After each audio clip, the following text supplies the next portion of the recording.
Welcome to my Channel Deep Sleep Mission-DSM. As we begin, I would be delighted if you could share your location in the comments below. It's truly inspiring to witness how far this content travels and to connect with viewers from across the world. The coffee mug shattered before I realized I'd knocked it off the counter. That's when I knew something was wrong.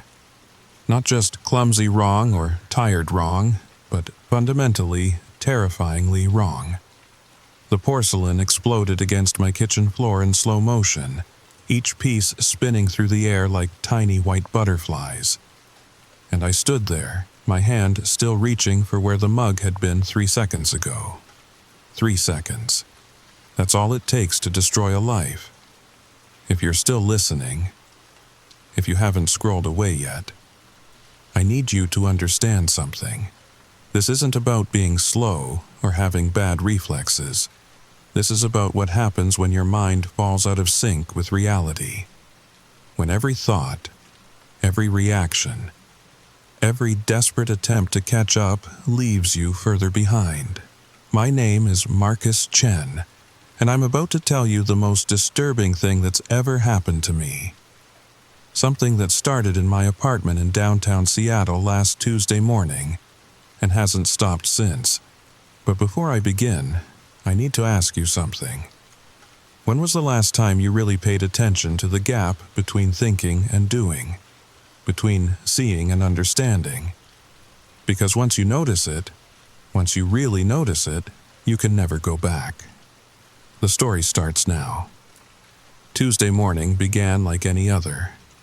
My alarm buzzed at 6:47 a.m., that specific time because I'd read somewhere that waking up at non-standard times tricks your brain into being more alert. The October rain drummed against my 20th floor windows, creating rivers that distorted the Space Needle into something alien and wrong. I remember thinking the coffee maker sounded different. Not broken different. Just off. Like someone had changed the pitch of its gurgling by half a note. But I was already running late for my job at the tech startup downtown, so I ignored it. That was my first mistake. The mug, my favorite one with the faded Microsoft logo from my internship, sat exactly where I'd left it the night before. I reached for it while scrolling through emails on my phone. Normal Tuesday stuff, except my hand closed on empty air. I looked up. The mug was 3 inches to the left. Weird, I muttered, adjusting my reach. This time I got it. But something felt wrong about the weight. Like my brain expected it to be empty when it was actually full. Or full when it was empty. I couldn't tell which. The coffee tasted like memory. Not like coffee that reminded me of something, but like the actual taste was arriving late. First came the expectation of bitterness, then the heat, then finally, 3 heartbeats later, the actual flavor. I should have called in sick right then. Should have gone back to bed and hidden under the covers like I did when I was 7 and convinced something lived in my closet. But I had a presentation at 9. The quarter was ending. My manager, Derek, had already warned me about taking too many personal days. So I got dressed, fumbling with buttons that seemed to move between the moment I looked at them and the moment my fingers arrived.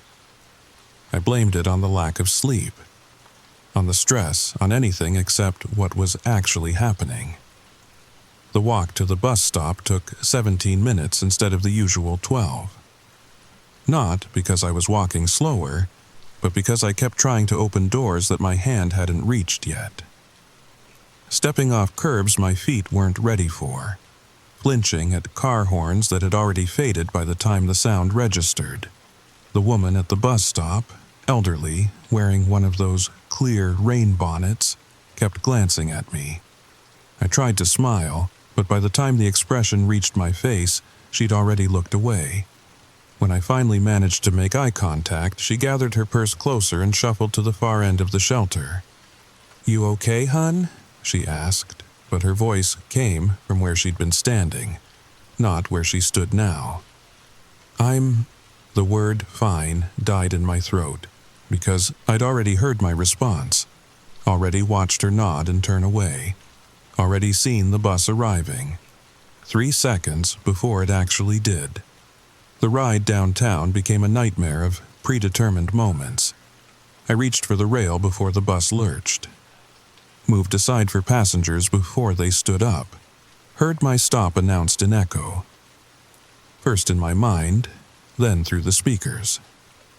By the time I stumbled into the office, the delay had stretched. No longer a heartbeat or two, but a full 3 seconds. 3 seconds between thought and reality, between intention and action, between cause and effect. "Marcus!" Derek's voice hit me from 2 directions, where he was and where he'd been. "Conference room, now!" I followed, trying to look normal, trying to walk in straight lines and respond to greetings that felt like déjà vu in reverse. My co-workers' faces blurred past.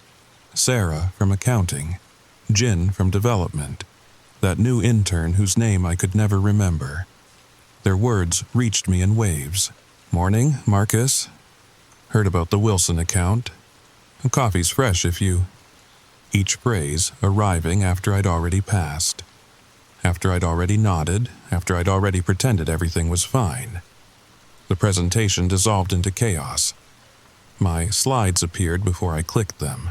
My words echoed back at me from 3 seconds in the future. I watched Derek's face fall in slow motion, disappointment spreading like spilled ink across his features. "Are you drunk?" The question came from everywhere and nowhere. "No, But I'd already answered. Already seen myself stammer through excuses. Already watched him stand up and gesture toward the door. "Go home, Marcus. Sleep it off. We'll talk tomorrow."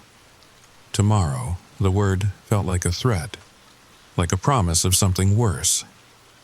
I made it back to my apartment somehow, muscle memory navigating while my conscious mind struggled to process a world running 3 seconds ahead.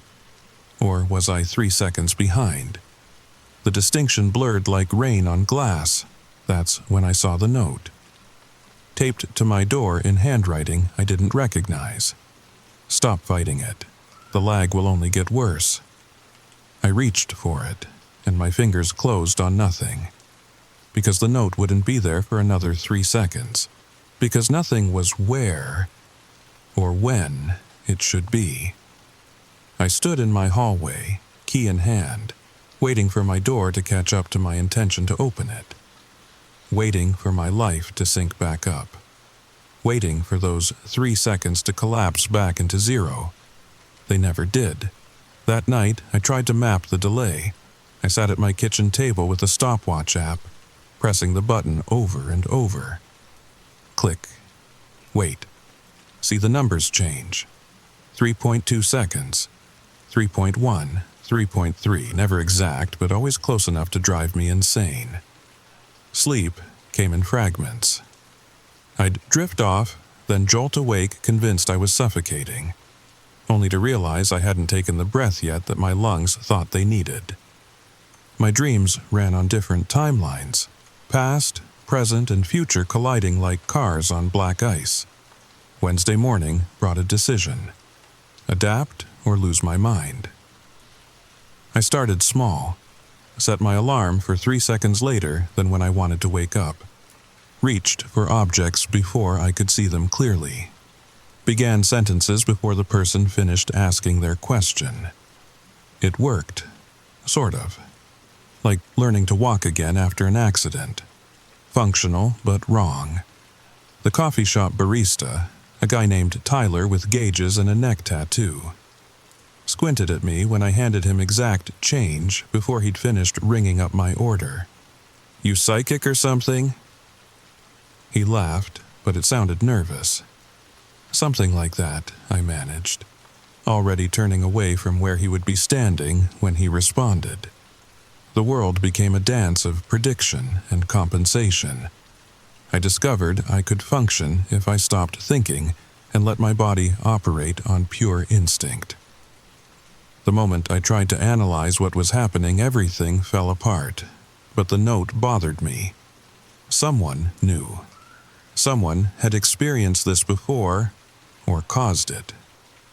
I called in sick to work, the conversation with Derek playing out exactly as I'd heard it in my head 3 seconds before it happened.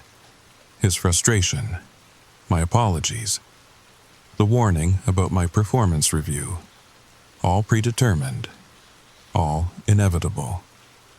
That afternoon, I went looking for answers. Started with Google, typing queries my fingers knew before my mind formed them. Temporal displacement symptoms, consciousness lag medical condition, time perception disorders, Seattle. Nothing useful. Just articles about jet lag and drug side effects and meditation retreats in Sedona. But on page 17 of the results, buried between conspiracy sites and medical journals, I found a forum post. Anyone else experiencing the 3-second delay? Started last month for me. Doctor thinks I'm crazy. Please respond. Catherine. The post was dated 3 days ago. 7 replies, all calling her crazy or suggesting she see a psychiatrist. Except for one. Check your mail. W. I tried to click on W's profile, but it had been deleted. Catherine hadn't posted again. My phone rang, or would ring, or had rung. The distinction blurred. Unknown number. I answered before it actually started vibrating. Hello, Marcus. The voice was female, older, tired. You found my post. Catherine. Was Catherine, before the lag took my name away too. She laughed, but it sounded like breaking glass. How long has it been for you? 2 days? Almost 3. Oh, honey, you're still in the easy part. Wait until it hits 10 seconds, 20. Wait until you're answering questions nobody's asked yet. Having conversations with people who haven't arrived. My throat went dry. It gets worse? Always, that's what he wants. What feeds him. Who? Who's doing this? The pause lasted forever, or had already happened. I couldn't tell anymore. The Watcher. That's what I called him before I saw his real face. He finds people like us. People whose minds run a little faster, a little different, and he adjusts us. Why? Because... Her voice fractured, like she was speaking from multiple moments at once. Because he experiences time backwards. Lives it in reverse. And he's so terribly lonely, Marcus, so desperate for someone who can meet him in the middle, who can exist in that space between was and will be. Static flooded the line, or silence, or screaming. All 3 at once, separated by heartbeats that hadn't happened yet. Catherine, find the blue door. The words came fast, urgent, already fading. Occidental Avenue, between the coffee shop and the line went dead before she could finish. Or after, or during. I grabbed my jacket and headed out into the Seattle drizzle. Occidental Avenue ran through Pioneer Square, the old part of downtown where buildings wore their history like scars. I knew the coffee shop she meant. Zeitgeist, with its exposed brick and pour-over snobbery. The walk took forever. Every crosswalk became a puzzle of when to step off the curb. Every passing stranger a potential collision as I tried to navigate where they would be versus where they were. By the time I reached Pioneer Square, the rain had soaked through my jacket, and the delay had stretched another half-second. 3.5 seconds now. The world felt like a badly dubbed movie. The blue door sat between Zeitgeist and a vacant storefront, so narrow I'd walked past it 100 times without noticing. No number, no handle, just peeling paint the color of deep water. I pressed my palm against it, and it swung inward before I made contact, or after. The sequence of events tangled like earphone cords in a pocket. Inside, stairs descended into darkness, not the absence of light, but the presence of something else. Something that ate photons and spat out temporal anomalies. My phone's flashlight bent at wrong angles, illuminating moments that had already passed. I descended anyway, because what else could I do? Go home and wait for the delay to stretch until I lived permanently in the past? Until every word I spoke answered questions from last week. The stairs ended at another door, this one red. A sign hung at eye level, but the words kept changing. Welcome, Marcus. Turn back now. You're already here. You never left. I reached for the handle and froze, because through the gap, beneath the door, I could see light. Not electric light. Not flame. But the cold glow of temporal displacement, of moments torn from their proper sequence and left to rot. And in that light, a shadow moved. Walking backwards. Always walking backwards. Waiting for someone who could finally keep pace. The door opened before I touched it. Inside, the room defied physics. Or maybe physics defied the room. Walls curved in directions that didn't exist. Furniture aged and renewed in the same breath. A grandfather clock in the corner ticked backwards, its hands spinning counterclockwise through moments that had already died. And in the center, sitting in a chair that existed in 17 different decades simultaneously, was the watcher. He looked normal. That was the horrible part. Just a man in his 50s wearing a cardigan and khakis like some suburban dad. Gray hair neatly parted. Hands folded in his lap. The only wrong thing was his eyes. They focused on where I had been, never where I was. "Marcus Chen," he said, and the words reached me before his lips moved. Age 28, software developer. Anxiety disorder diagnosed at 15. Prescribed Lexapro, but stopped taking it because it made you feel like a ghost. He smiled sadly. "You're already a ghost, Marcus. You just haven't realized it yet." I tried to speak, but my words tangled with their own echoes. The delay in the room was different. Not 3 seconds anymore. Not any consistent number. Time folded and refolded like origami made of moments. "Sit." He gestured to a chair I hadn't seen, or had always seen, or would see tomorrow. "We have so much to discuss. Or we already discussed it. Or we never will. Temporal grammar is tricky when you live backwards." I sat. The chair felt like memory foam made of yesterdays. "What are you?" The question finally escaped, though I heard my own voice asking it from 3 different moments. "Human, was human, will be human." He rubbed his temples like fighting off a migraine. "I was born running the wrong direction through time. Imagine it, Marcus. Watching everyone you love age in reverse, seeing them grow younger, smaller, until they disappear into non-existence. Knowing every conversation before it happens. Living every goodbye before the hello." The room shifted. Suddenly, we were in a living room. His living room, maybe. Photos on the mantel showed a family evolving backwards. A daughter graduating college, then high school, then middle school, then vanishing into pre-birth nothing. 40 years I lived like that. Alone. Unable to connect with anyone because our timelines never aligned. Until I discovered others like you. Minds that run a little ahead. Consciousness that processes reality before it happens. He leaned forward, and I smelled cologne that wouldn't be applied for 3 days. I learned I could adjust you. Slow you down. Create a delay that grows until we meet in the middle. The 3 seconds will become 4, then 5, then 10, then minutes, hours, days. Eventually, you'll experience next Tuesday while your body moves through this Thursday. And somewhere in that gap, we'll find each other. 2 minds moving in opposite directions, finally able to have a real conversation. My stomach churned, or would churn, or had already churned. "That's insane. Is it?" He stood, pacing backwards across the room. "You've felt it your whole life, haven't you? That sense of being out of step, of knowing things before they happen.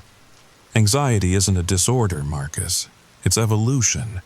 Your brain trying to process a future it can almost touch. I want it to stop." "No." The word hit like ice water. "You want it to make sense. There's a difference. Right now, you're fighting the lag, trying to stay synchronized with a timeline that was never yours. But what if you embraced it? What if you let yourself drift?" The room shifted again. Now we stood in my apartment. But wrong. Furniture I didn't own. Plants that had died years ago thriving in windows that faced the wrong direction. "This is your home in 6 months," he explained, "after you've accepted what you are. See how peaceful it looks? How right. You can't fight time, Marcus. You can only choose which direction to swim." "Catherine," I started. "Ah, yes, Catherine Martinez. She made it to 15 seconds before the fear took her. Locked herself in a storage unit with a week of food and water, determined to wait it out." His expression grew distant. "I visited her yesterday. Or last year. Time makes pronouns complicated. She'll be fine. Or was fine. Or might have been fine if she'd listened. Where is she now? Now?" He laughed, but it sounded like crying in reverse. "There is no now for people like us. She exists in a bubble of last Thursday, experiencing the same day over and over because she refuses to let the delay grow. A self-imposed prison of temporal stasis." My phone buzzed. A text message that wouldn't arrive for 3 seconds. Then it did. "Get out. He's lying. K." The watcher saw it before I did. His face fell, or would fall, or had always been falling. She found a way to send messages forward. He sounded impressed and terrified. "Clever girl, too clever. That's why she had to be contained." More texts flooded in. "Don't trust him. The delay can be reversed. I found the cure. Marcus, please. The blue door was a trap." The room began to shake. Not earthquake shaking, but temporal tremors. Past and future colliding like tectonic plates made of moments. "You brought her here," the watcher snarled, moving towards me in reverse. "You created a paradox. She's reaching forward while I'm pulling you back, and now the whole system is—" The grandfather clock exploded. Not into pieces, but into times. Each gear becoming a different moment, spinning through the air like chrome butterflies. I felt the delay stretch. 4 seconds, 5, 6. "Run!" Catherine's voice echoed from everywhere and nowhere. "The stairs! Now!" I ran. Or would run. Or had already run. My feet found stairs that existed in probability clouds, each step a quantum uncertainty of when and where. Behind me, the watcher screamed in languages that hadn't been invented yet. The blue door slammed shut as I tumbled through it, or before I tumbled through it, or because I would tumble through it tomorrow. I hit the Seattle pavement hard, rain soaking through my clothes that were already wet from rain that hadn't fallen yet. My phone rang. Catherine's number. "Marcus, can you hear me? When are you?" "I don't. Wednesday? Thursday? The delay is—" I checked my watch, but the numbers meant nothing. 7 seconds? 8? I can't tell anymore. "Listen carefully. I don't have much time, or rather, I have too much time in the wrong order. The Watcher isn't evil. He's desperate. Loneliness does terrible things to people who experience it in reverse. But he's wrong about the cure. You said you found it, the way to fix this. Not fix Navigate. The delay isn't a curse, Marcus. It's a gift. We're not falling behind, we're stepping outside, seeing the spaces between moments, the quantum foam where possibility lives. The rain fell upward for a second, then remembered which way was down. Meet me, she continued. Pike Place Market, the gum wall, midnight, or what passes for midnight when you're 8 seconds out of phase. I'll show you what I learned, what the Watcher doesn't want us to know. Catherine, trust me. Or don't. Or already have. Just be there. The line went dead. I stood on Occidental Avenue watching people navigate their linear lives. A couple argued about dinner plans. A businessman rushed to catch a bus. A child pointed at puddles that reflected moments that hadn't happened yet. Normal people living normal lives in normal time. I envied them and pitied them, and wasn't sure which feeling came first anymore. Pike Place Market at midnight felt like a mouth full of broken teeth. Empty stalls gaped in the darkness. Neon signs buzzed their dying light into puddles that reflected wrong. And the gum wall, that technicolor monument to human weirdness, seemed to pulse with its own temporal rhythm. I arrived 8 seconds early, or late. The distinction had dissolved completely. Catherine stood with her back to me, staring at the wall. But it wasn't the Catherine I expected. This one was older, grayer, wearing clothes that belonged to a decade I hadn't reached yet. You're wondering how long it's been for me, she said without turning. The answer is complicated. I've lived the past 3 months 17 times. Forward, backward, sideways. The Watcher's prison couldn't hold me once I understood the real nature of the delay. She faced me, and I gasped. Her eyes had the same quality as the Watcher's, focused on moments that existed outside the normal flow. He told you his sob story, didn't he? Born backwards. Cursed to watch everyone age in reverse. All true. But he left out the important part. She pulled something from her pocket. A device that looked like a smartphone had mated with a temporal anomaly. He wasn't born that way. He chose it. What? 20 years ago, Dr. William Hendricks was a quantum physicist at UW. Brilliant. Obsessed. Convinced he could crack the code of temporal consciousness. He succeeded, sort of, created a way to reverse his timeline. Thought he'd become unstuck in time, free to move through past and future at will. She laughed bitterly. Instead, he trapped himself in permanent reverse. And now he's trying to drag others down with him. Create a community of the temporally displaced so he won't be alone.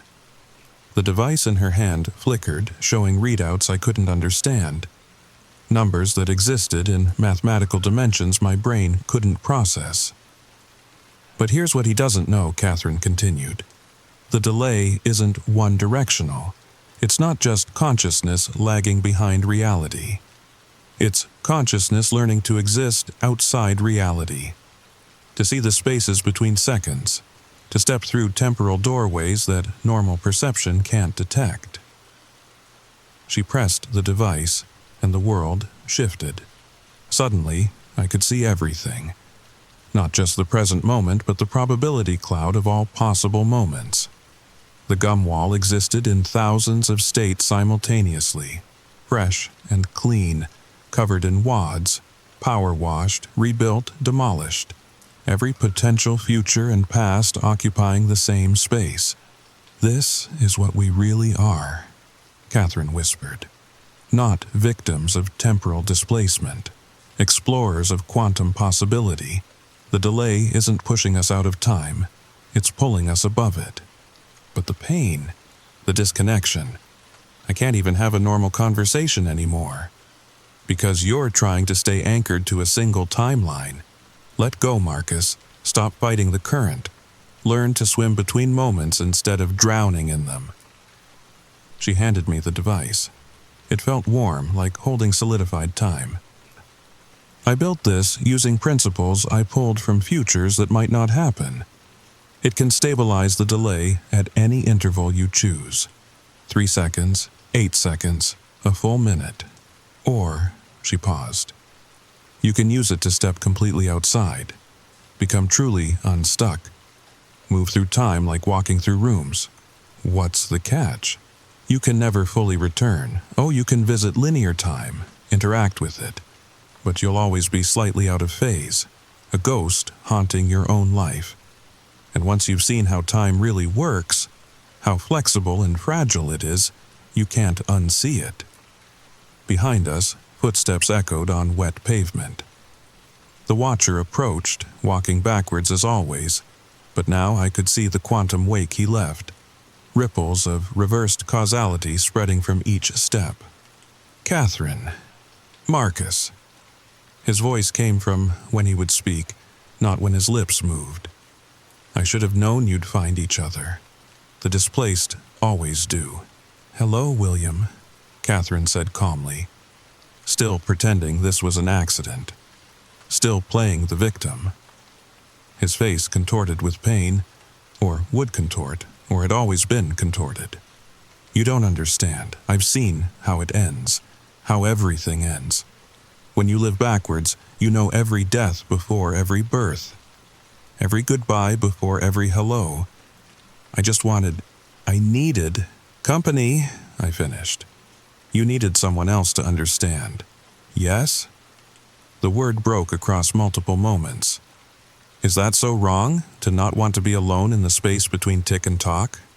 Catherine stepped forward, and I saw her move through 17 probable positions before settling on one. You had a choice, William. We all have choices. You chose isolation and tried to drag others into it, but there's another way. She held up a second device, identical to the one she'd given me. We can teach you how to navigate instead of drown, how to exist in quantum time without losing yourself. But you have to stop creating new victims, stop adjusting people without their consent. The Watcher. William stared at the device like a drowning man seeing a life preserver.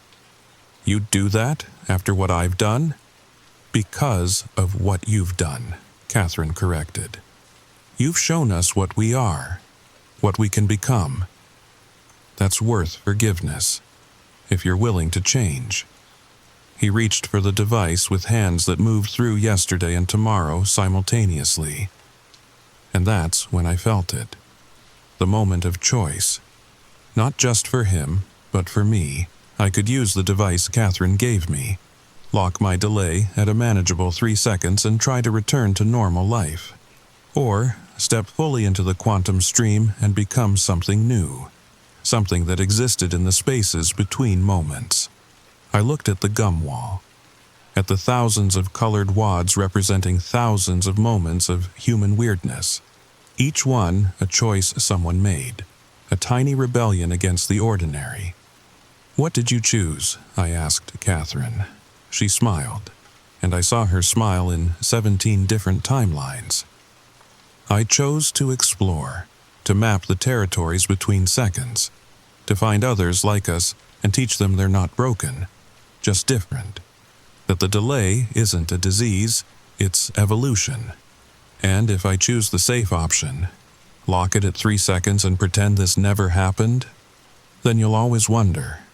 Every time you see something, a heartbeat before it happens. Every moment of déjà vu. Every dream that feels like tomorrow's memory. You'll know there's a larger world out there, and you chose not to explore it. William activated his device. The quantum wake around him smoothed, stabilized. He still moved backwards through time, but now with purpose instead of panic. It's quieter, he whispered. The screaming of causality. It's finally quieter. I held my own device, felt its warmth, felt the potential futures radiating from it like heat from a star. Stay safe or step into the strange. Remain anchored or learn to fly. Behind us, Seattle hummed with linear life. cars following roads, people following schedules, time flowing in one direction like a river that had forgotten it could be an ocean. But between the seconds, in the quantum foam where possibility lived, a larger world waited. A world where consciousness could dance between moments, where past and future were just directions, not destinations, where people like us weren't broken, just built for a different kind of journey. I pressed the button. Reality exploded into probability. Time became a mansion with infinite rooms, and I had just found the keys. The delay stretched, not to any specific number, but to all numbers simultaneously. I existed 3 seconds behind and 5 seconds ahead, and exactly on time and completely outside time all at once. "Welcome," Catherine said from 17 different moments, "to the space between tick and talk. And that's my story, or will be my story, or was my story in a timeline that hasn't happened yet. If you're still listening, if you made it this far, then maybe you felt it too. That slight disconnect, that sense of being out of step with the world, that moment when you reach for something that isn't there yet, or answer a question nobody's asked. Maybe you're one of us. Maybe the delay is already starting, so subtle you blame it on tiredness or stress or too much caffeine. If so, remember this: you're not broken. You're not crazy. You're just learning to exist in the spaces between moments. And when the delay becomes too much, when you feel like you're drowning in temporal displacement, look for the blue door. We'll be waiting for you in the past, in the future, in the eternal quantum now where all possibilities exist at once. Time isn't a river, it's an ocean, and some of us were born to swim against the current. Sweet dreams, or nightmares, or whatever exists in the space between sleeping and waking. And if you notice your thoughts running 3 seconds behind tomorrow, don't fight it, embrace it. The water's strange here, but the view is incredible. If this story kept you up, or helped you sleep, or made you question the gap between thought and action, let me know in the comments. Share your own experiences with temporal weirdness. Like and subscribe if you want more journeys into the spaces between moments. And remember, time isn't just a dimension, it's a choice. Until next time, whenever that is.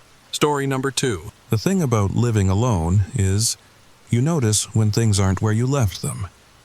Last Tuesday, I found my running shoes in the kitchen.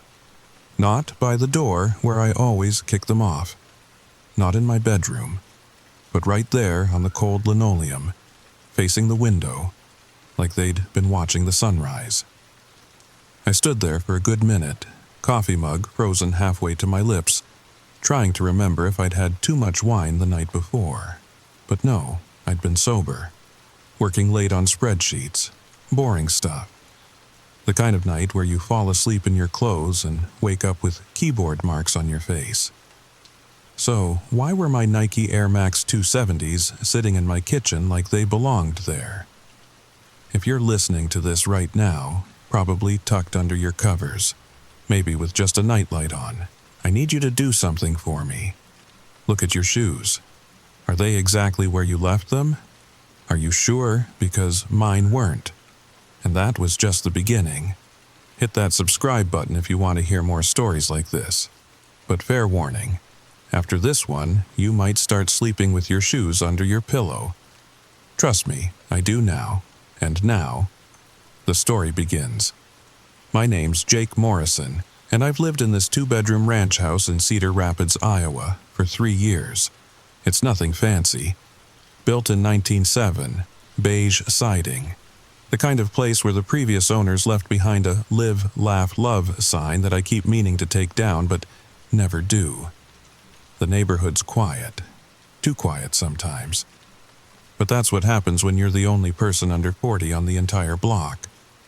That Tuesday morning, with the shoes in the kitchen, I convinced myself I'd sleepwalked. It happens, right? Stress from work, too much screen time before bed. WebMD said it was normal. Everything's normal according to WebMD until it tells you you're dying. But then Wednesday happened. I came home from my job at the insurance company. Same routine as always. Keys on the hook, jacket on the chair, shoes by the door. I heated up leftover Chinese food, orange chicken from Lucky Dragon, and settled in to watch the Lakers game. Fourth quarter. LeBron's about to make a three-pointer, and I hear it. Thump. Just one. From upstairs. I muted the TV, waited. Nothing. Old house, I told myself. Settling. Wood expanding and contracting. Physics, science. Rational explanations. LeBron made the shot, Lakers won. I went to bed, Thursday morning. I couldn't find my work shoes, the brown leather ones from DSW that I'd bought on sale last month. Searched everywhere. Under the bed, in the closet, even checked the car. 20 minutes late to work because of those stupid shoes. Found them that evening, in the bathtub, laces tied in perfect bows, positioned heel to toe like someone had been practicing walking. That's when I started taking pictures. Friday, 6:47 a.m. Black sneakers in hallway, pointing toward my bedroom. Friday, 11:23 p.m. Same sneakers now in living room, facing the TV. Saturday, 2:15 a.m. Woke up to use the bathroom. Work boots on kitchen counter. Took photo with flash. Hands shaking so bad it came out blurry.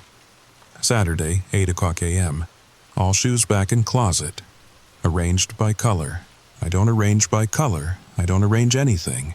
You know that feeling when you're a kid and you're certain, absolutely certain, there's something under your bed? That primitive fear that makes you jump from the doorway to your mattress so nothing can grab your ankles. I'm 32 years old, and I started doing that again. I called my sister in Des Moines. "Maybe you have a gas leak," Sarah said, her voice tinny through my phone speaker. I could hear her kids in the background. Normal life. Normal sounds. Carbon monoxide can make you do weird things. I bought a detector, I told her. It's fine. Everything's fine. Then maybe you need to talk to someone. Dr. Brenner helped me after my divorce. I'm not crazy, Sarah. I didn't say you were, but she was thinking it. I could tell. That careful tone people use when they think you're fragile. Like you're a cracked egg they're trying not to drop. I hung up and stared at my shoes. All 7 pairs lined up by the door like soldiers. Watching them felt ridiculous. Not watching them felt dangerous. That night, I tried something new.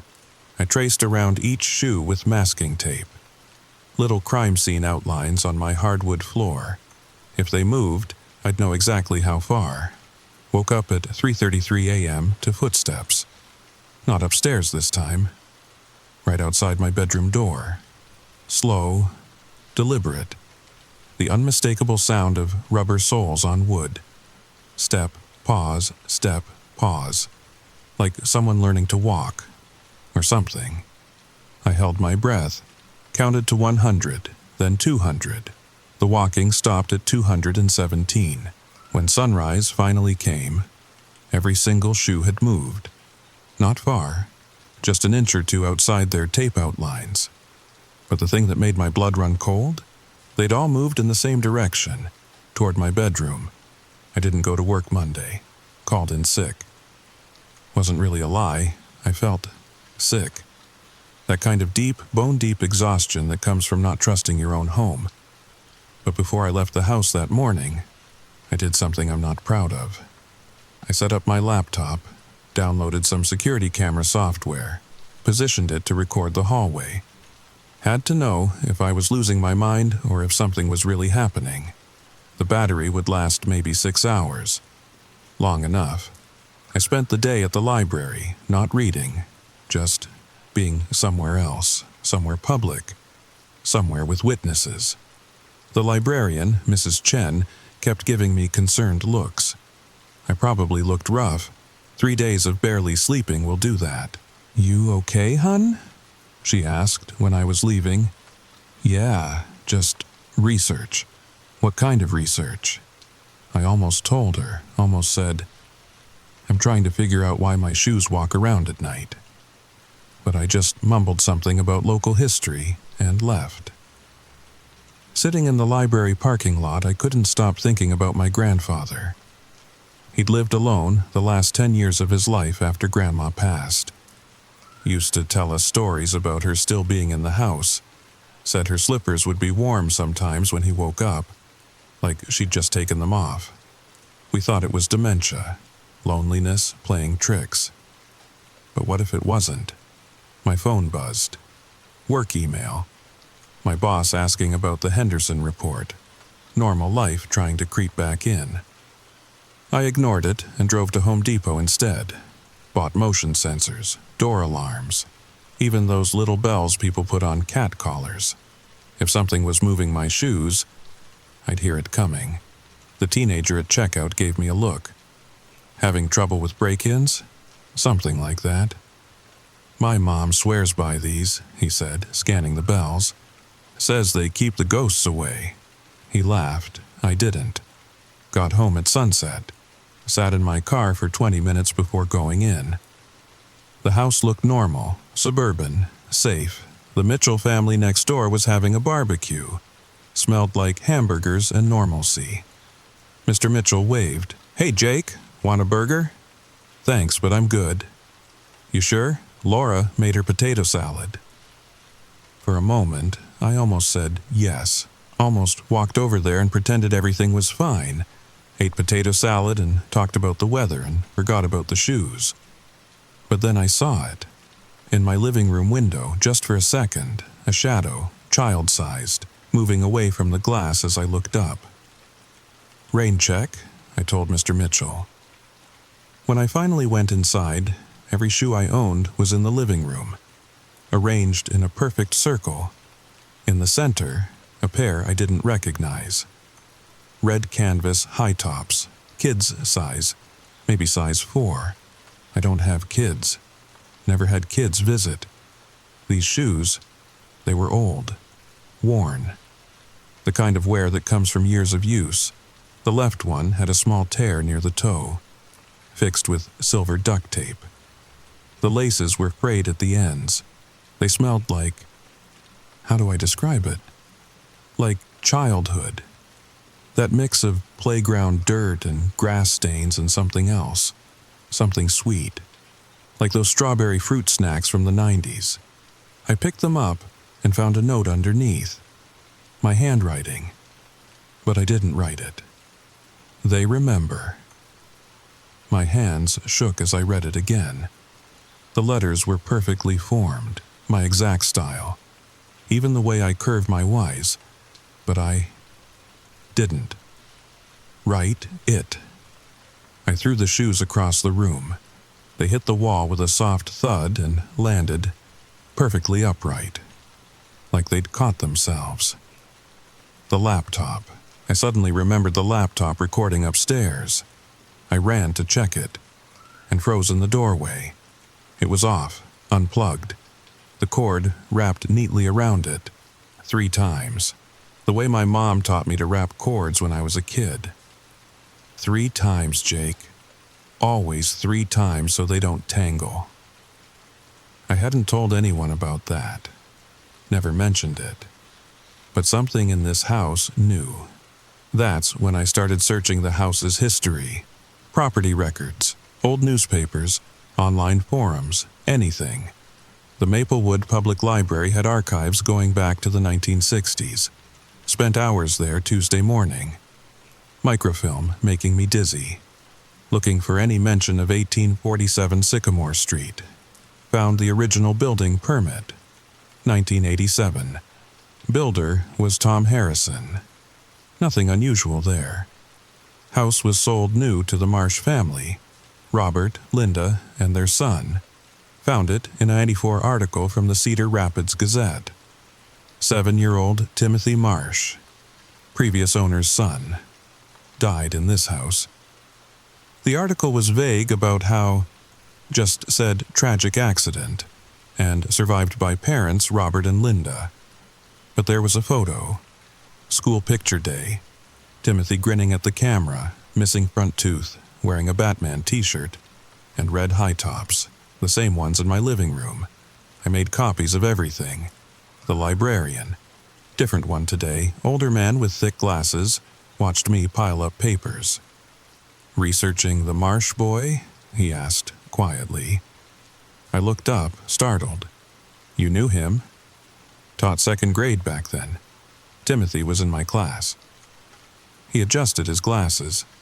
"Good kid, always early to school. Said he liked to get there before the other kids. Enjoyed the quiet. Used to arrange all the shoes in the cubby area. Said it was his job." His job? The man nodded slowly. Every morning had to be just right, toes pointing out, ready to run if needed. He was very particular about emergency preparedness for a 7-year-old. Always checking exits. Always making sure everyone knew where their shoes were. "Why?" I asked, though part of me already knew. His baby sister died when he was 5, SIDS. He was the one who found her in the morning. After that, he became obsessed with making sure everyone could get out quickly if something bad happened, especially at night. My chest felt tight. The article didn't mention a sister. Sarah would have been 2. The family didn't talk about it much, too painful. But Timothy, he carried that weight. Thought if he'd been faster that morning, worn better shoes, could have run for help sooner. The old man trailed off, lost in memory. I found Linda Marsh on Facebook that afternoon. Still lived in Iowa, Waterloo now. Her profile picture was her with grandkids, happy. Moved on. But in her photos from the 90s, there he was, Timothy, red high tops in every picture. I messaged her, tried to be subtle. Said I lived in her old house, wondered if she had any history to share. She responded within an hour. "That house holds memories. Some better left alone. If you're smart, you'll move. If you're not, well, just remember that Timothy was always particular about his shoes. Had to line them up just right, every night before bed. Said it helped him find his way in the dark." I asked her what happened to him. She typed for a long time. I could see the dots appearing and disappearing. Finally, October 15th, 1994. Carbon monoxide leak. Old furnace. The detector we had was faulty. Battery looked fine but wasn't working. Timothy tried to get out. We found him in the hallway. He'd made it halfway to our room before. He was wearing those red shoes. Always slept in them after Sarah died. Said he needed to be ready. Another message came through. I still have nightmares about his shoes. The way they were positioned when we found him. Pointing toward our door. Like even at the end, he was trying to wake us up. Trying to save us.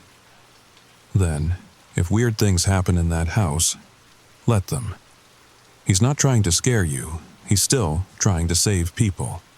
That's who he was. That's who he is. She didn't respond after that. That night, I couldn't face the house. Slept in my car in the library parking lot. Woke up every hour to check my shoes were still on my feet. But here's the thing about fear, it's exhausting. You can only stay terrified for so long before your body gives up, before you need answers more than you need safety. Wednesday morning came too soon. My back ached from sleeping in the driver's seat. My breath fogged the windows. October in Iowa isn't kind to car sleepers. Mr. Mitchell was getting his newspaper when I finally dragged myself out. He did a double take. "Jake, everything okay?" "Fine," I lied. "Just fell asleep working on something." He didn't look convinced, but didn't push. That's the thing about Midwest neighbors. They care, but they respect boundaries. I had to go back inside eventually. Needed clothes. Needed to shower. Needed to decide if I was crazy or if a dead 7-year-old was really moving my shoes around. The house was exactly as I'd left it, except the red high tops were gone. And in their place, lined up perfectly by the front door, were all my shoes. each pair positioned with military precision, toes out, ready to run. On the kitchen counter, I found my carbon monoxide detector. The one from my bedroom, opened up, battery removed, next to it, a fresh battery still in its package.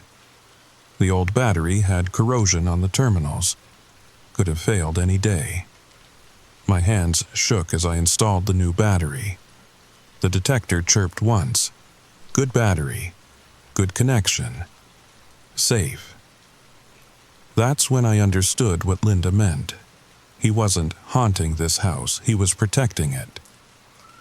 I spent the next 3 days researching everything I could about carbon monoxide, about SIDS, about children who die young and the marks they leave behind. Found forums, support groups, other people with similar stories, houses where toys move, where blankets get tucked around sleeping children, where shoes, yes, shoes, appear in strategic locations. One woman in Phoenix wrote, "My daughter's rain boots keep showing up by the door when storms are coming. She's been gone 12 years, still looking out for her baby brother." A man in Portland. Son died in a house fire. Now I find my shoes by the window every night. The escape route he never got to use. And from right here in Cedar Rapids, live near Sycamore Street. Sometimes see a little boy in my yard at night, always checking our basement windows, like he's making sure they open. Lost my own son to carbon monoxide in '08.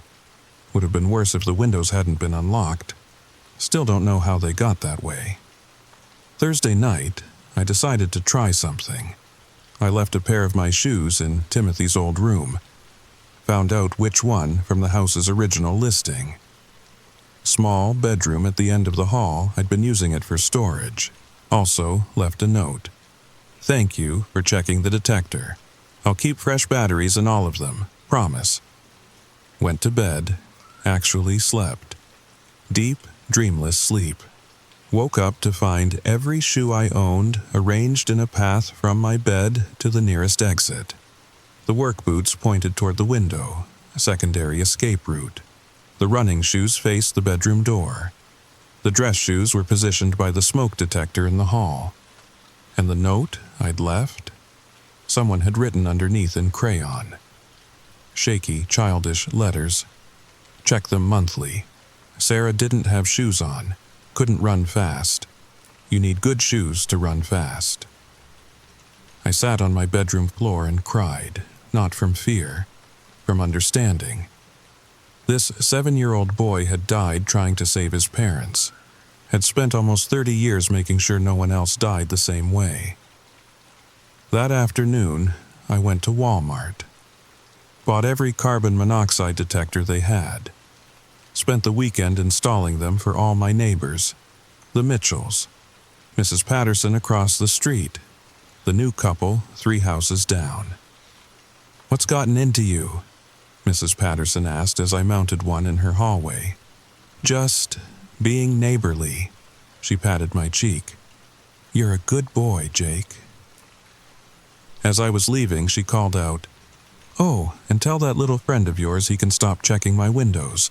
I've seen him out there at night. I keep them unlocked now."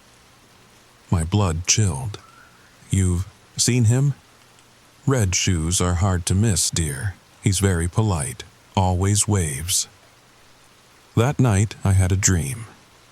Not a nightmare, just a dream. Timothy was sitting on my couch. Looked exactly like his school photo.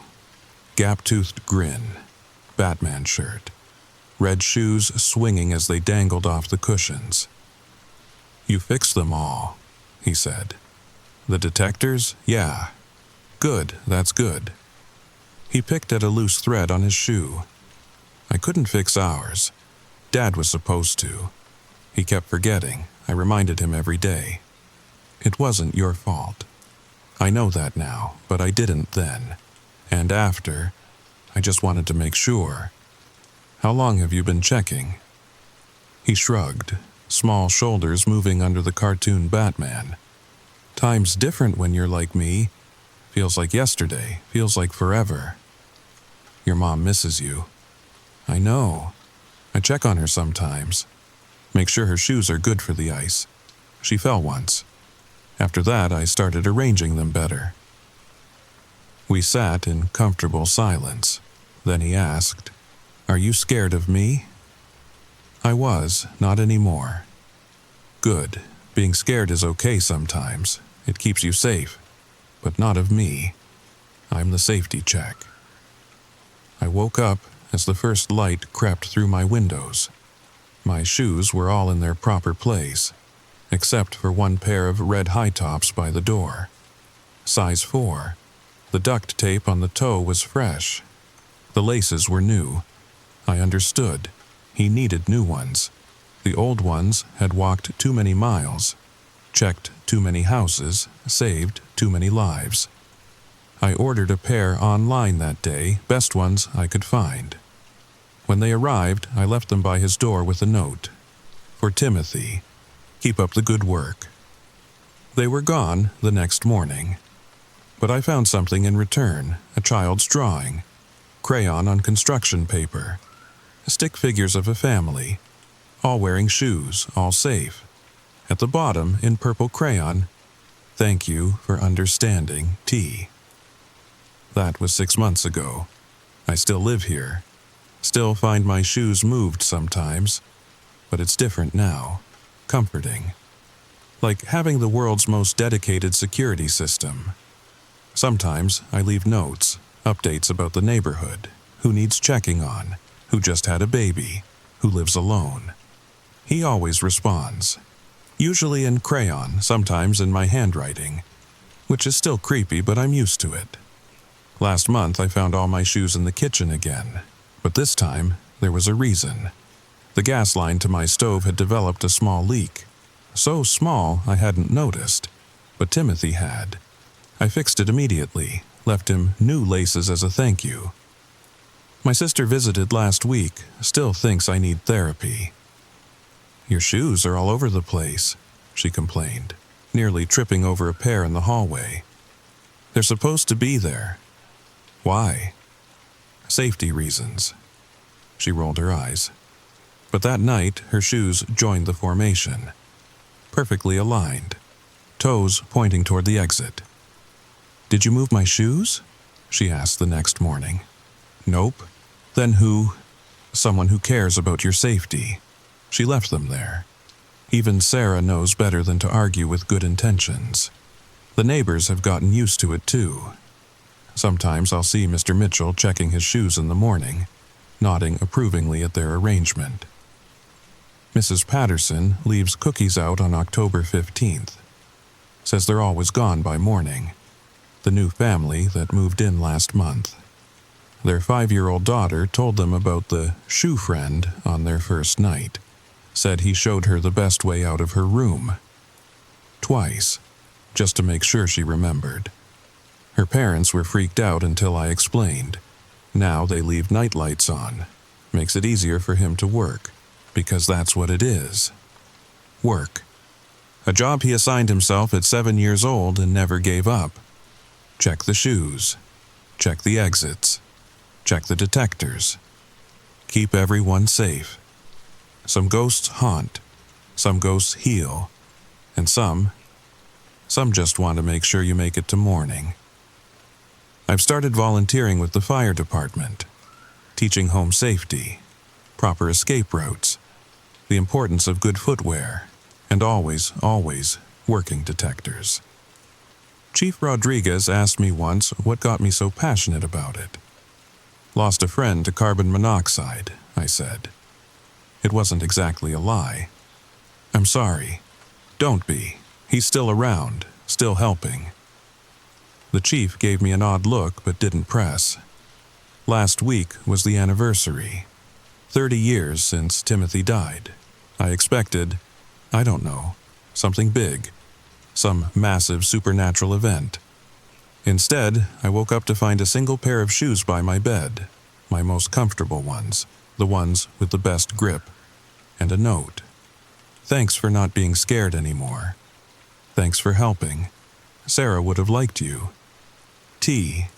P.S. Check Mrs. Patterson's furnace. Sounds funny. I checked. The furnace was one service away from a catastrophic failure. Fixed now. Mrs. Patterson is safe. Another winter, another save. That's my life now. I'm the guy who checks on things, who maintains detectors, who makes sure shoes are in the right place, who carries on the work of a 7-year-old boy who refuses to let anyone else die on his watch.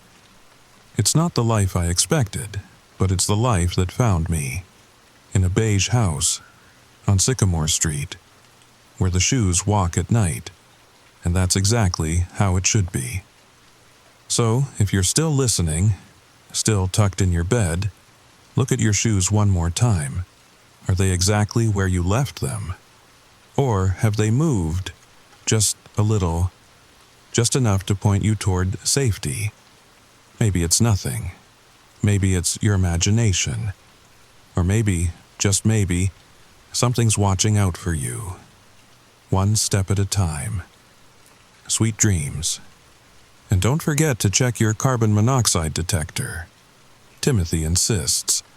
If this story kept you up, or helped you sleep, hit that subscribe button. Drop a comment about your own unexplained experiences. Have your shoes ever moved on their own? Do you have a guardian you can't explain? I read every comment, usually at 3 a.m. when the footsteps start. And remember, some hauntings aren't meant to harm. Some just want to make sure you wake up tomorrow. Until next time, this is Jake, and I'll be sleeping with my shoes in the hallway. They prefer it that way. Story number 3. Picture this. You're standing in front of your apartment building in downtown Chicago, counting the floors. 1, 2, 3, 4. Wait, wasn't there a 5th floor yesterday? Your neighbor Sarah lived up there. You remember helping her carry groceries just last week.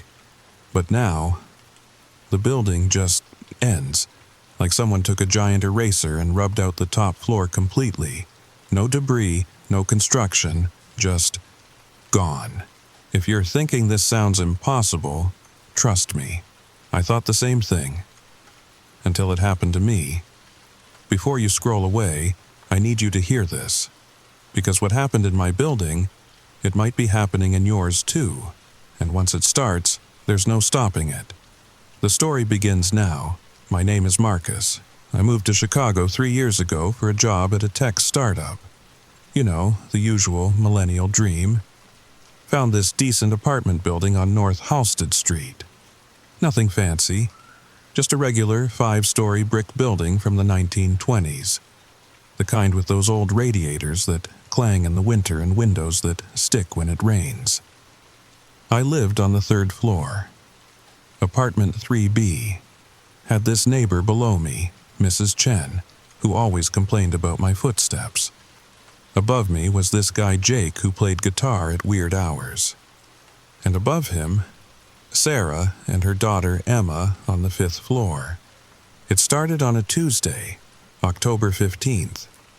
I remember because I'd just gotten my coffee from the bodega downstairs when I noticed Jake standing outside, staring up at the building with his mouth hanging open. "Yo, Marcus," he said, not taking his eyes off the building. "Where's the 5th floor?" I laughed, thought he was messing with me. Jake was always the joker type. But when I looked up, the building ended at the 4th floor. Just stopped. Like it had always been a 4-story building. The roofline was perfect. No jagged edges, no exposed beams, even the cornices, those decorative stone pieces. They were all there. Complete. Finished. "This is some kind of prank, right?" I said. But my coffee was shaking in my hand. Jake shook his head slowly. "Sarah's apartment, it's just gone." We ran inside, took the stairs 2 at a time. The stairwell that used to continue up past the 4th floor. Now it just ended at a wall. A perfectly normal wall with peeling paint and everything. Like it had been there for decades. I touched it. Solid, cold, real. "Sarah!" Jake was pounding on the wall. "Emma, can you hear us?" Nothing. We called 911. What else could we do? The operator, she sounded confused, asked us to repeat the address. When we did, she said, "Sir, our records show that's a 4-story building." "No, it's 5 stories," I practically shouted. "A woman and her daughter live on the 5th floor." There was a pause. Then, "Sir, there is no 5th floor at that address. There never has been." My phone slipped from my hand. The cops came anyway. 2 officers who looked at us like we were crazy. They checked their database. According to every city record, our building had always been 4 stories. The blueprints at City Hall? 4 stories. Property tax records? 4 stories. Even, and this is what really messed with my head, even the photos on the real estate website where I'd found my apartment 3 years ago now showed 4 stories. But I remembered, I knew Sarah. I'd helped her fix her leaky faucet just 2 weeks ago. Emma had shown me her Halloween costume. She was going to be Wonder Woman. The other tenants, they remembered too. Mrs. Chen downstairs. Tom from 2A. Even our landlord, Mr. Petrov. We all remembered the 5th floor, but according to the rest of the world, it had never existed. That night, I couldn't sleep.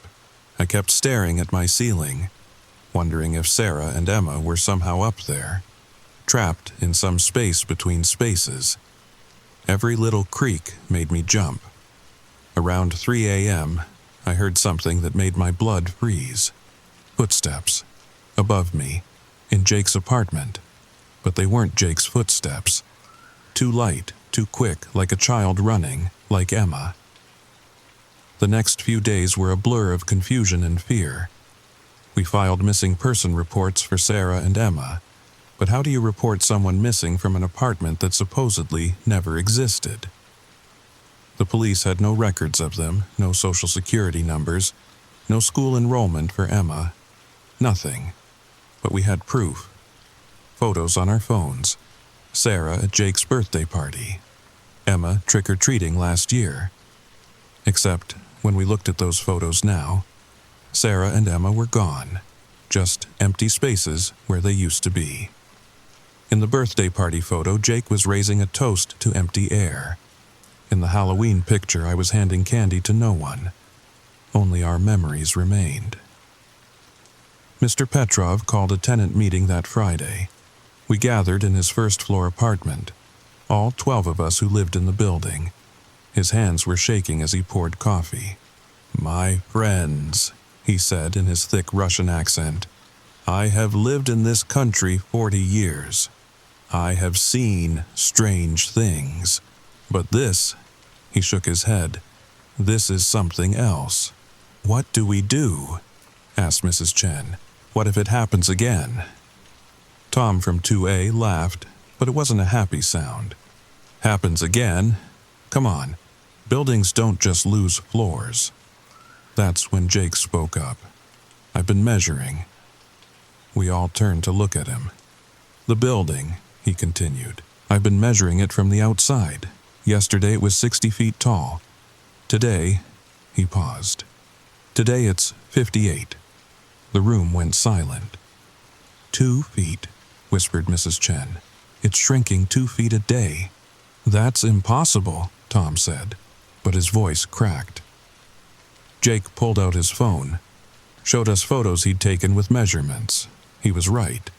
The building was getting shorter, not dramatically, just slightly, like someone was slowly pushing it down into the earth. At that rate, I did the math quickly, we lose another floor in 7 days. 1 week. We had 1 week before the 4th floor disappeared. That night, I started packing. Just the essentials. But where could I go? My lease wasn't up until January. I couldn't afford to break it and pay for a new place. Plus, what if I was wrong?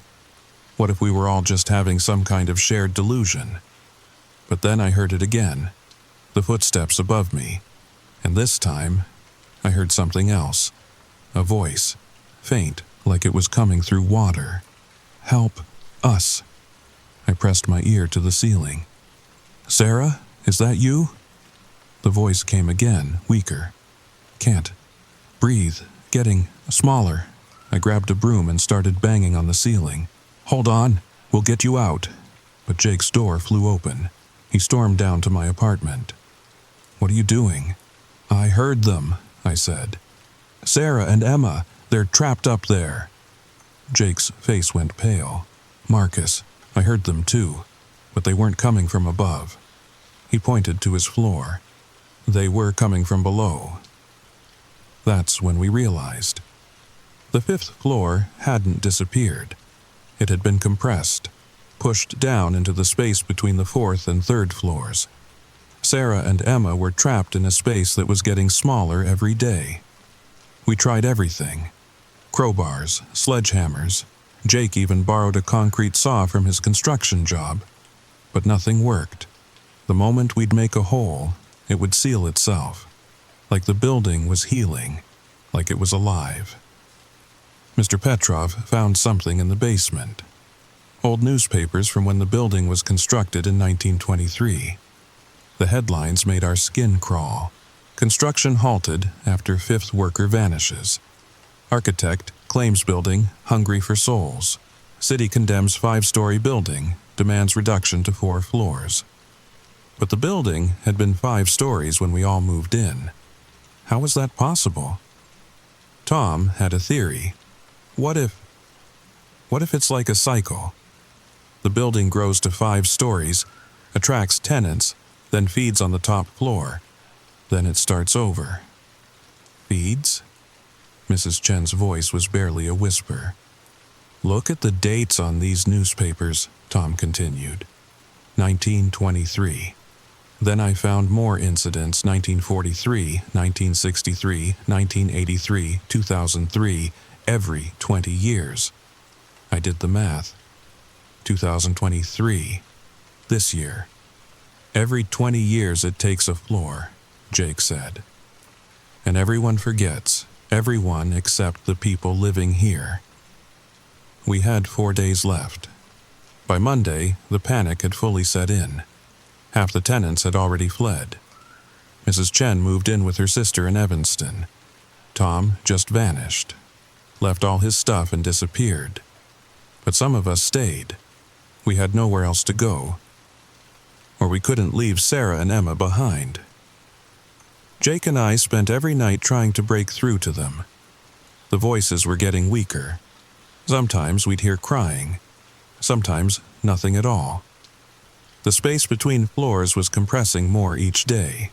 I measured the height of my ceiling. It had dropped 3 inches since Friday.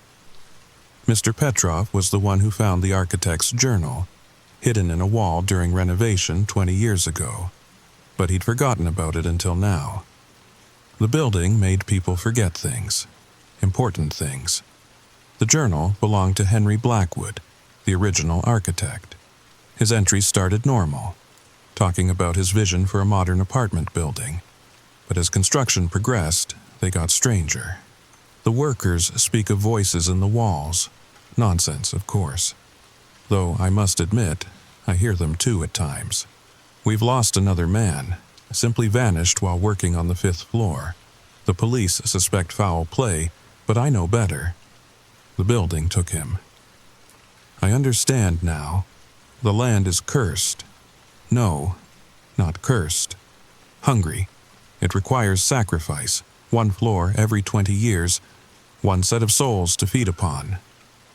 I've made a bargain. The building will stand 4 stories tall, but every 20 years it will grow to 5. It will attract tenants to the top floor, and then it will feast. In exchange, the other floors remain safe. This is the only way. Jake threw the journal across the room. He knew. That psycho knew, and he built it anyway. But why didn't anyone stop him? I asked. Mr. Petrov's face was grim. Because people forget. The building makes them forget. Only those living here during the feeding. Only we remember. Tuesday came. 3 days left. The building was now 54 feet tall. Jake's ceiling was visibly lower. He'd started sleeping on my couch, said he could feel the weight pressing down on him at night. That's when we heard the knocking. It came from inside the walls, rhythmic, deliberate, like someone tapping out a code. Jake grabbed his phone, started recording. "That's Morse code." We listened, translated. The message made our hearts stop. Not just one floor this time. Hungrier. Need more. The building wasn't going to stop at the 4th floor. It wanted more. Wednesday. 2 days left. The 3rd floor, my floor, was starting to compress. My ceiling was now a full foot lower. I had to duck to get through my doorway. The windows were beginning to warp, the glass bending inward like something was pressing against it from outside. We made a decision. We couldn't save Sarah and Emma, but we could try to warn others. Jake set up a camera, started live streaming. "If you're watching this," he said, "stay away from 4258 North Halsted. The building is..." The stream cut out. The camera died.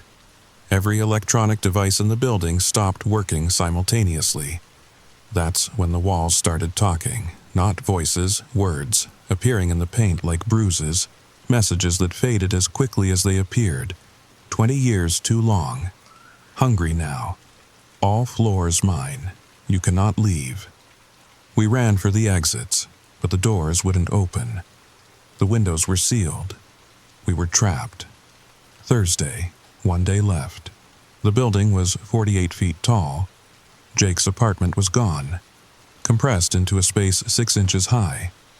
He'd moved in with me, but my apartment wasn't much better. We had to crawl to get around. The walls were closing in, literally. Mr. Petrov was the last to give up hope. "There must be way," he kept saying. "Blackwood's journal. There must be clue." But Blackwood's journal ended with one final entry. "I have made a terrible mistake. The hunger grows with each feeding.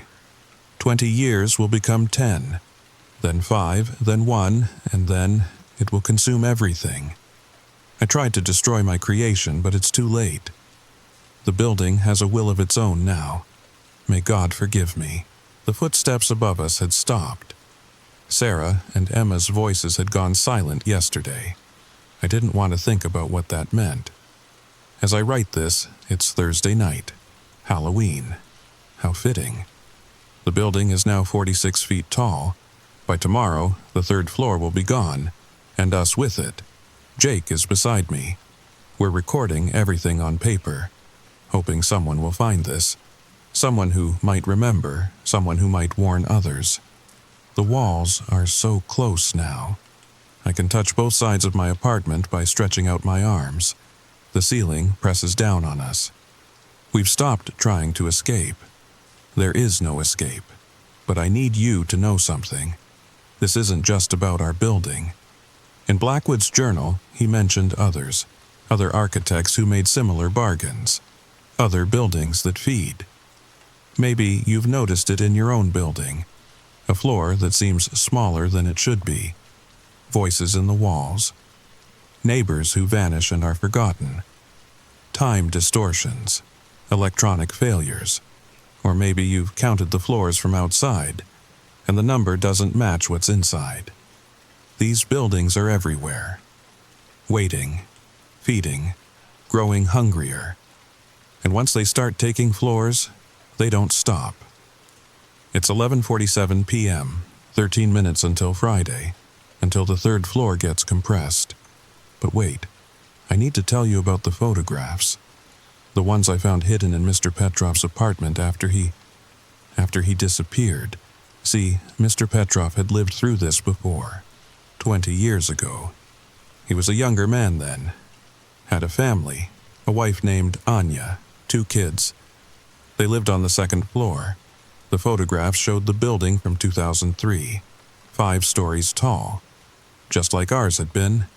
But in the background of one photo, barely visible, was another building, the one across the street, 4261 North Halsted. and it was only 3 stories tall. But I knew that building. I walked past it every day. It was 5 stories. Or it had been 5 stories. Until I looked at it that Thursday afternoon. 3 stories. Just like in the old photo, they were synchronized. The buildings, when one fed, another grew. Like a system. Like lungs breathing in and out, compress and expand. Mr. Petrov had written on the back of one photo, "The pattern spreads, block by block, building by building. Chicago is infected. The foundations talk to each other. They share the feast." I should have run then, but I couldn't leave Jake. Jake is unconscious. The pressure got to him an hour ago. I can barely breathe. The ceiling is 3 feet high now. The walls are sweating. Or maybe that's me. Hard to tell anymore. I found something in the last pages of Blackwood's journal. Pages I couldn't see before, like they only appear when you're about to be taken. He wrote about a way to break the cycle. But it requires a sacrifice. Someone has to stay behind, to hold the building's hunger at bay, to feed it willingly instead of letting it take. I think about Sarah and Emma, about all the people who have vanished over the decades, compressed into nothing, forgotten by everyone except those who were here to witness it. I won't let that happen to Jake. The pen is shaking in my hand. The walls are inches away now, but I need to finish this. Need someone to know. I can hear them now. All of them. Every soul the building has taken. They're not gone, they're here, in the spaces between spaces, compressed but not destroyed, waiting. The building doesn't digest its food, it collects it. 11:56 p.m. If you find this journal, if you remember us, tell our story, watch your own building, count the floors. Trust your memories even when the world tells you you're wrong. And if your building starts to shrink, run. Don't try to save anyone. Don't try to understand, just run. 11:59 p.m. I can see it now. The truth. The buildings aren't separate. They're connected. A network, a root system beneath every major city. Chicago, New York, Los Angeles, London, Tokyo. All of them. Feeding, growing, preparing for something bigger. The compression isn't destruction, it's storage. They're collecting us for something. Something that happens when enough souls have been gathered, when enough buildings have fed. Midnight. The ceiling touches my face. Jake is gone, pulled into the wall. But I can hear him. He's with Sarah and Emma now. They're calling for me. I understand now. We're not food, we're seeds, and something is about to grow. If you're still listening, still reading, check your building. Count the floors. From inside, then from outside. If the numbers don't match, it's already too late. The building has you now, just like it has me. But before you go, before you run to check your windows and count your floors, let me tell you what happened to the others. The ones who escaped, or thought they did. Mrs. Chen called me last week, a week after she moved to her sister's place in Evanston. Her voice was shaking. "Marcus," she said, "my sister's building. It had 6 floors when I arrived. Now it has 5. The infection spreads. When someone flees a feeding building, they carry something with them. A spore, a signal, a hunger. They contaminate the next building they enter. Tom, remember Tom from 2A? He texted Jake before our phones died. He'd driven all the way to Milwaukee, checked into a motel. 2 stories. Safe, right? Wrong. By morning, it was 3 stories. By evening, 4. The motel guests started noticing their rooms were smaller. The hallways were longer. The elevator that hadn't existed before was now there, waiting, humming with electricity that came from nowhere. You can't run from this. You can only delay it. And the children, God, the children see it first. They always do. I found Emma's drawings in the trash last month. Pictures of our building. But in every drawing it had different numbers of floors. 6, 7, 10. One showed it stretching all the way to the clouds. Windows like eyes. Doors like mouths. Feeding. She knew. Somehow, she knew what was coming. Kids always know. There's something else. Something I discovered in the compression. When the walls are closing in and reality gets thin, you can see through to the other buildings. All of them, the whole network. Thousands of them across the country. Breathing together. Compressing together. And in the spaces between, in the compressed floors, we're all connected. Sarah whispers to someone in Detroit. Jake talks to a woman in Portland who vanished in 1983. The network isn't just buildings, it's us, the compressed souls. We're the nervous system of something vast, something that's been growing under America's cities for a century.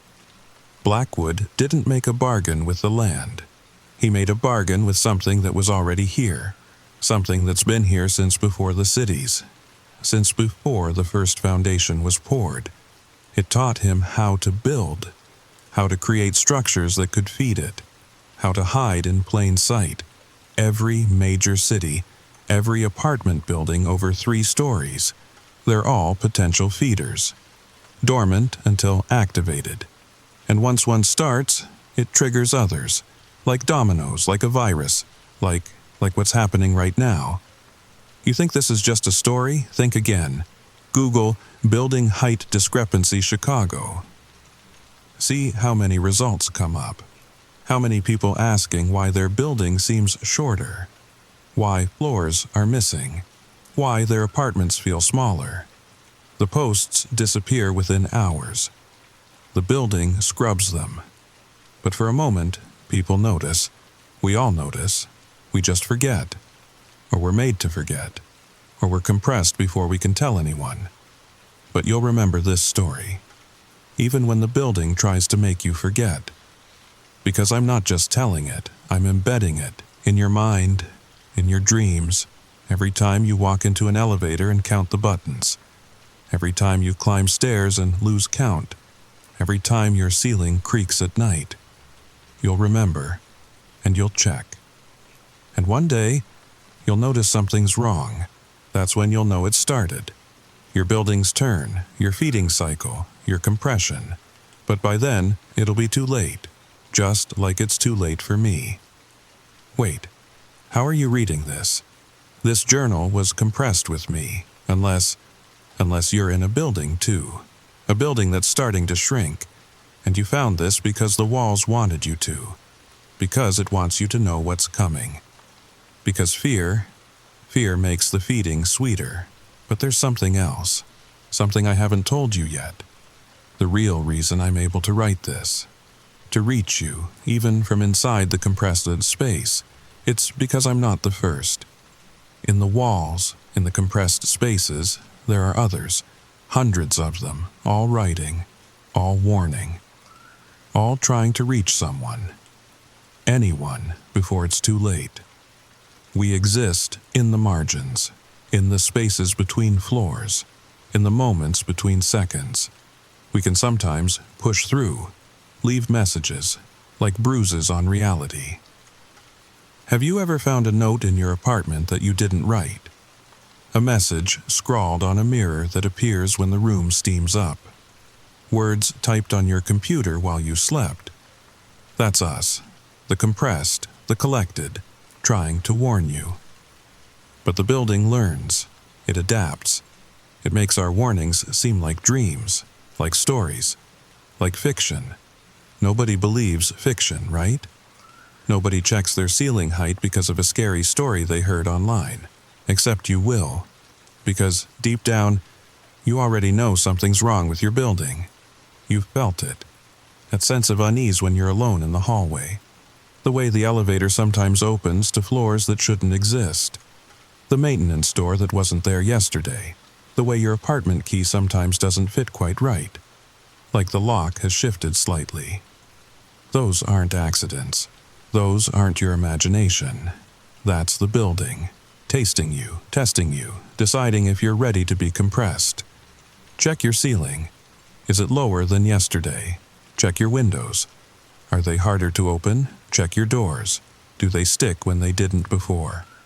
How many floors does your building have? How many did it have last week? Can you remember? Or is it already making you forget? Listen. Do you hear footsteps above you? In an apartment that shouldn't exist? Voices in the walls?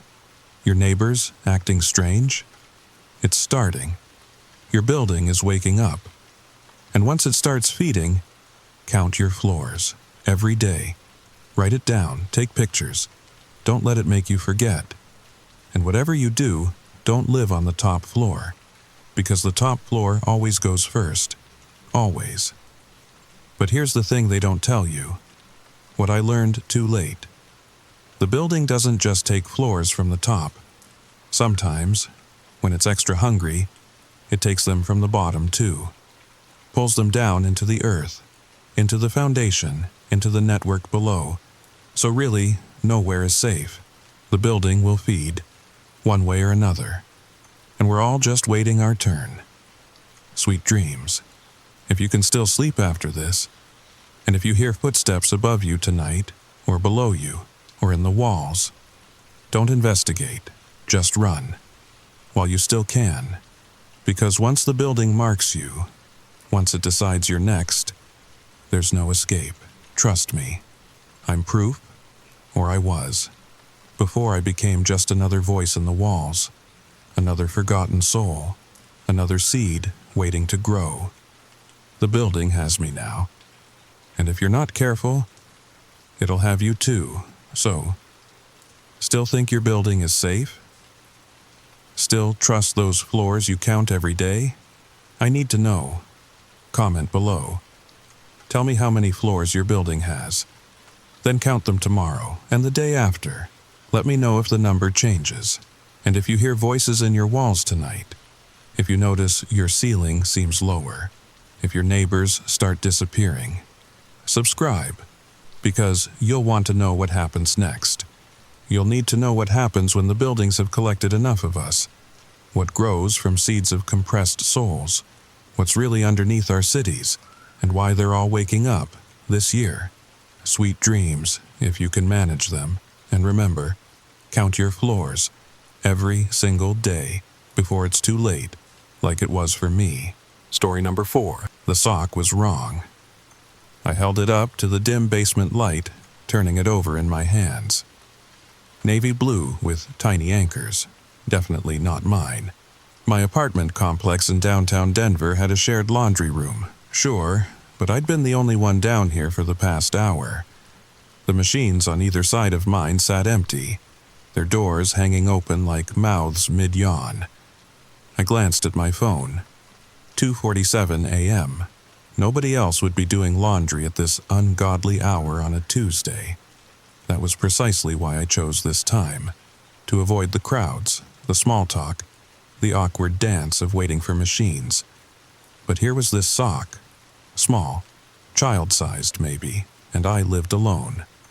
Before we dive into what happened next, if you're listening to this late at night, maybe doing your own laundry, you might want to check your load, count your clothes, make sure nothing extra has appeared, because once you notice it happening, well, let's just say some things can't be unnoticed. Hit that subscribe button if you want to hear more stories that'll make you think twice about everyday things. Now, let me tell you how it all started. 3 weeks earlier, I'd moved into the Riverside Gardens apartment complex. The name was a joke. There was no river, and the only garden was a patch of dead grass by the dumpsters. But the rent was cheap, and after my divorce, cheap was all I could afford. The laundry room was in the basement, accessed through a narrow stairwell that always smelled like mildew and something else. Something sweet and cloying that I could never quite identify. 5 washing machines lined one wall, 5 dryers faced them. Fluorescent lights buzzed overhead, one always flickering like it was sending out some kind of Morse code. I'd established my routine quickly. Tuesday nights, or technically Wednesday mornings, At 2:30 a.m., set my alarm, stumble downstairs with my basket, get everything done while the rest of the building slept. No fighting over machines. No one stealing your dryer before you could transfer your clothes. Perfect. The first time it happened, I barely noticed. I'd thrown in my usual load: work shirts, jeans, underwear, socks. Added the detergent, inserted my quarters with that satisfying chunk-chunk sound, and settled onto the wooden bench with my phone. 37 minutes later, I transferred everything to the dryer. It wasn't until I was folding clothes back in my apartment that I found it. A single white undershirt, size medium. I wore large. Must have been stuck in the machine from someone else's load, I muttered to myself, tossing it into my donate pile. These things happened in shared laundry rooms. Mystery socks, random underwear, the occasional pillowcase that definitely wasn't yours. Part of apartment living. The second week, things got stranger. Same routine, same machine. Number 3, my favorite because it seemed to clean better than the others. Same 2:30 a.m. time slot. But when I opened the washer, sitting right on top of my wet clothes was a dress. A yellow sundress with tiny daisies printed on it. Size small. The kind of thing my ex-wife might have worn, but she'd taken all her clothes when she left. I held it up, water dripping onto the concrete floor. The fabric felt wrong somehow. Newer than new. Like it had never been worn, never been washed, never existed until this moment. I looked around the empty laundry room. The security camera in the corner had been broken since I moved in, its lens covered in dust and cobwebs. The other machine sat silent and dark. "Hello?" My voice echoed off the cinder block walls. "Anyone there?" Nothing. Just the distant hum of the building's boiler and that ever-present flickering of the dying fluorescent bulb. I left the dress on top of the machine and finished my laundry. When I came back the next week, it was gone. But that's when I found the sock, the navy blue one with the anchors. And that's when I started to pay attention. I began documenting everything. Week 3, a pair of men's boxer briefs, size XXXL, black with red trim. The waistband still had the store tag attached. Week 4, 3 kitchen towels, mint green with embroidered roosters. They smelled like vanilla extract and something medicinal. Week 5, a child's t-shirt with a faded image of some cartoon I didn't recognize. Size 6. There was a dark stain near the collar that wouldn't come out no matter how many times I washed it. Each item appeared in the same way, sitting on top of my clothes when I opened the washer. Always different. Never anything I'd seen before. And here's the thing that really got under my skin. They were always damp. Not soaking wet like they'd been through the wash cycle with my stuff, but damp. Like they'd been sitting in a humid room, like they'd been somewhere else. And then suddenly they were here. I tried everything to figure it out. I counted my clothes before putting them in. 23 items. Counted them coming out, 24. Always one extra. I tried different machines, but it only happened with number 3. I even tried coming at different times, but the laundry room was packed during normal hours, and I needed my sleep for work, so I stuck with my routine. 2:30 a.m., machine number 3, and each week, something new would appear. By the 6th week, I'd started taking photos. Not of the items themselves, something about that felt wrong, invasive, but of the serial numbers on the machine, the placement of the items, timestamps on my phone. I created a spreadsheet, tracking patterns. Was there a connection between the items? A common thread? The child's shirt bothered me the most. Kids' clothes always do, don't they? There's something inherently vulnerable about them. This one was obviously well-loved before whatever happened. The fabric was soft from countless washes, the kind of softness that only comes from a mother's careful attention. I found myself touching that dark stain obsessively. It was brown now, oxidized, but I could tell it had once been red. The location, right at the collar, suggested something had dripped down from above. I didn't want to think about what.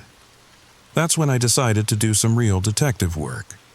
I started hanging around the building during different hours, casual-like, checking mailboxes for names I didn't recognize, striking up conversations with neighbors I'd never spoken to before. Most people were happy to gossip about the building's history. That's how I met Frank from 2A. Frank had lived here for 8 years, longer than almost anyone else. He remembered things. Remembered people who'd come and gone. When I mentioned the laundry room, his expression changed. "You don't use the basement, do you?" he asked, lowering his voice. "Sometimes, late at night when it's quiet." Frank looked around the lobby, making sure we were alone. "How late?" "Around 2:30 usually." His face went pale. "Jesus, kid, that's when she used to do hers." "She?" "The girl from 5C. Your apartment. Sarah something. Millfield? Millbrook? Sweet kid, kept to herself. Always doing laundry in the middle of the night. Said she worked weird hours, but..." He shrugged. "Seemed more like she was avoiding people, you know?" I mentioned it to my neighbor once, Mrs. Chen from 4B. She was doing her laundry on a Saturday afternoon, and I'd come down to check if Machine 3 looked different somehow during daylight hours. "You ever notice anything weird about that machine?" I asked, trying to sound casual. She looked at me over her glasses, then at Machine 3, then back at me. "That one? Oh, honey, nobody uses that one." "What? Why not?" She leaned in closer, lowering her voice even though we were alone. "The last tenant in your apartment, 5C, right? She used that machine exclusively, sweet girl, kept to herself. But then one day..." Mrs. Chen shook her head. "Well, she just disappeared. Left all her things behind. Rent paid up for 3 months in advance. The landlord had to clean everything out." My mouth went dry. "When was this?" "Oh, about 6 months ago, maybe 7. Right before they renovated your unit." She loaded her clothes into machine number 1, far away from number 3. "I stick to this side of the room now. Call me superstitious, but..." She shrugged and fed quarters into the slot. That night, I couldn't stop thinking about what Mrs. Chen had said. The previous tenant disappeared. Used Machine 3 exclusively. I looked up old news articles, police reports, anything I could find. Nothing. It was like she'd never existed at all. The landlord claimed no knowledge of any previous tenant when I asked. Said the apartment had been vacant for over a year before I moved in. Someone was lying. But I couldn't figure out who or why. But Frank's information gave me a starting point. Sarah Millbrook. I found her online easily enough. Social media leaves quite a trail. Her Facebook page was a shrine to normalcy. Photos of coffee cups, sunsets, her cat. The kind of carefully curated life that suggested someone trying very hard to appear okay. Her last post was from 7 months ago. A picture of a tabby cat sleeping in a patch of sunlight. The caption read, "Mr. Whiskers found his forever home. Sometimes the best things happen when you least expect them." The comments were telling. Friends expressing concern. "Haven't seen you around lately. Everything okay? Your mom called me looking for you. Sarah, please call someone back." Then, gradually, the messages stopped. Her birthday came and went without the usual flood of well wishes. Her friends moved on, as people do. Life continued without Sarah Millbrook. But here I was, living in her apartment using her washing machine. And the machine was still expecting her. I started visiting other laundromats around the city, casual-like, just observing, looking for patterns. What I found made my blood run cold. At the Suds & Go on Colfax, the owner mentioned Machine 4 was temperamental. People complained about finding extra items in their loads. He'd had it serviced 3 times, but the repair guys could never find anything wrong. The 24-hour wash palace on Federal had a similar story. Machine 7. Always Machine 7. The overnight attendant, a tired-looking woman named Rosa, told me people avoided it after midnight. "Weird things happen," she said, not looking up from her magazine. "People find clothes that aren't theirs, sometimes valuable things, wedding rings sewn into shirt pockets, photos tucked into jeans, like the machine's trying to tell them something." "What do you think it's trying to tell them?" Rosa finally looked up, her dark eyes serious. "That someone's still waiting for their laundry to be done." The next Tuesday at 2:30 a.m., I stood in front of Machine 3 with my laundry basket, hesitating. The smart thing would be to use a different machine, to break the pattern, to stop whatever this was before it went any further. But I had to know. I loaded my clothes, counting each item as it went in. 23 pieces, added detergent, inserted quarters. The machine rumbled to life with that familiar chunk-chunk whir sound. And then I waited. This time, I paid attention to everything. The way the fluorescent light flickered in a rhythm that seemed almost intentional. The sweet smell that grew stronger as the wash cycle progressed. The way the temperature in the room seemed to drop degree by degree. At 2:45, I heard something new. A soft tapping sound, like fingers drumming on glass. It took me a moment to realize it was coming from inside Machine 3. The rhythm was irregular, desperate, like someone trying to communicate. I pressed my ear against the machine's lid. The sound was clearer now, not random tapping. It was Morse code, ... SOS, over and over again. SOS, SOS, SOS. Someone was trapped inside the machine. Not physically, that was impossible. But somehow, some way, someone was in there, asking for help. I grabbed my phone and started recording. The tapping continued for another minute, then stopped abruptly as the wash cycle ended. My hands shook as I reached for the door handle. 37 minutes had never felt longer.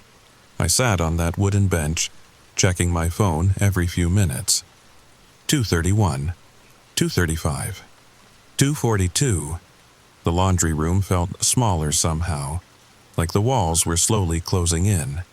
That sweet, cloying smell seemed stronger tonight, like overripe fruit mixed with copper pennies. At 2:58, I heard footsteps in the stairwell. My heart jumped. In 3 months of Tuesday night laundry, I'd never encountered another person down here. The footsteps were slow, deliberate. Not the rushed stumble of someone carrying a heavy basket. More like browsing, window shopping. The door creaked open. Nobody entered. I could see the stairwell through the open doorway. Empty. The footsteps had stopped, but the door remained open, cool air from the hallway mixing with the humid warmth of the laundry room. "Hello?" My voice cracked. The washing machine's timer buzzed, making me jump. Cycle complete.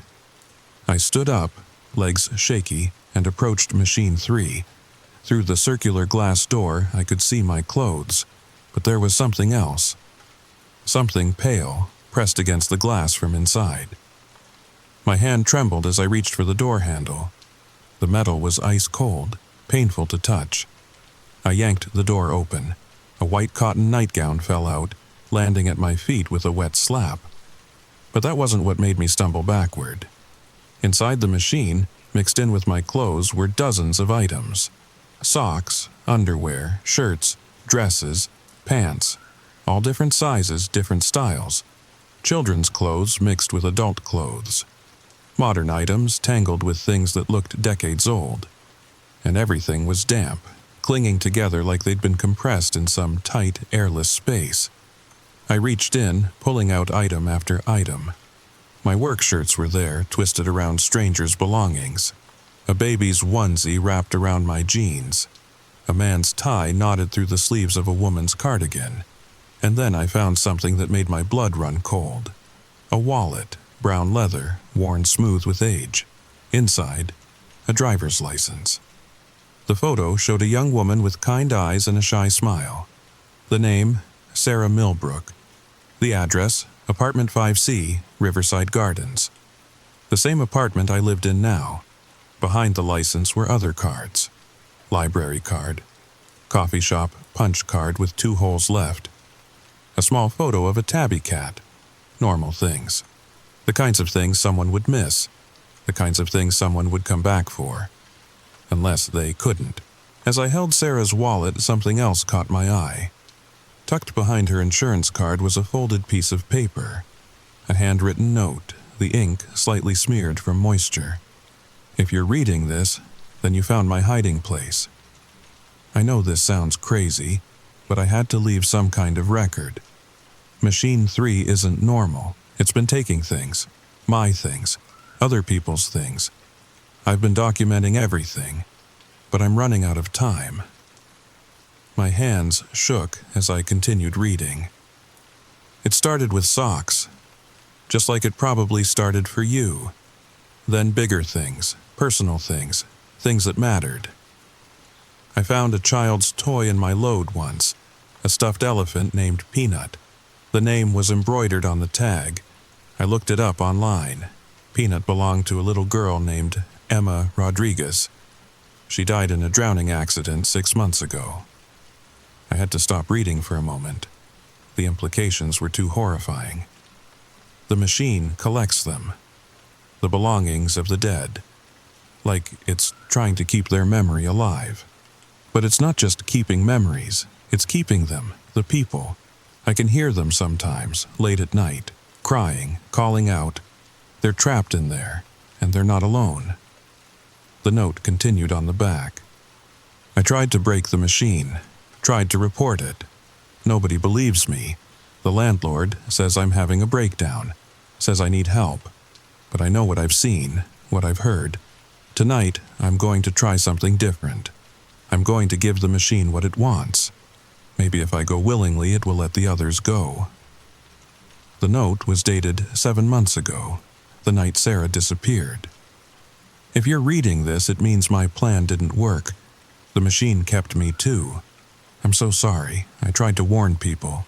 I left the note in my wallet hoping someone would find it. Someone who could break the cycle. At the bottom, in different handwriting, shakier, more desperate, was a final message. Don't use the machine. Don't let it take you too. But if you do, remember that we're still here. We're still waiting. And maybe, if enough people know the truth, we can finally rest. The footsteps started again. This time inside the laundry room. I spun around, still nobody there. But wet footprints led from the doorway to machine 3. Fresh, glistening under the fluorescent lights. The footprints were small. Woman size 7, maybe 8. They stopped directly in front of me. Sarah? The name came out as a whisper. The temperature dropped so fast I could see my breath. The overhead light flickered faster, creating a strobe effect that made everything look like it was moving in slow motion. And then I heard it. Soft at first, almost like the sound of the washing machine filling with water. But it wasn't water, it was crying. The sound came from inside machine 3. Muffled, distant, like someone calling from the bottom of a well. I leaned closer, my ear almost touching the still warm metal of the drum. Please. One word. Barely audible. But enough to send me running. No, not running, not yet. Because as I stood there, frozen with terror, I heard something else. More voices. Different ages, different genders, all speaking at once. A chorus of the lost. Help us. Don't leave. It hurts. I want to go home. Mommy? That last one, the child's voice, broke something inside me. Emma Rodriguez. The little girl with the stuffed elephant. She was in there too. I found my voice, though it came out as barely more than a croak. I hear you. I know you're there. I'm going to help. The crying stopped. The voices fell silent.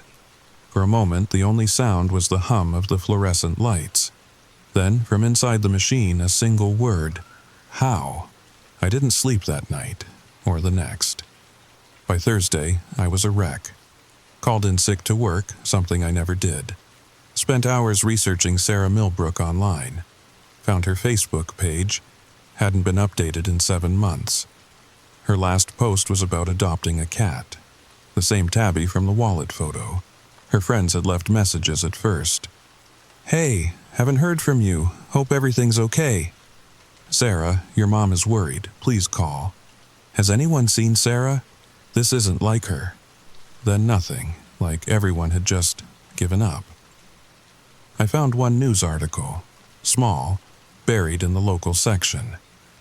Woman missing from Riverside Gardens apartment complex.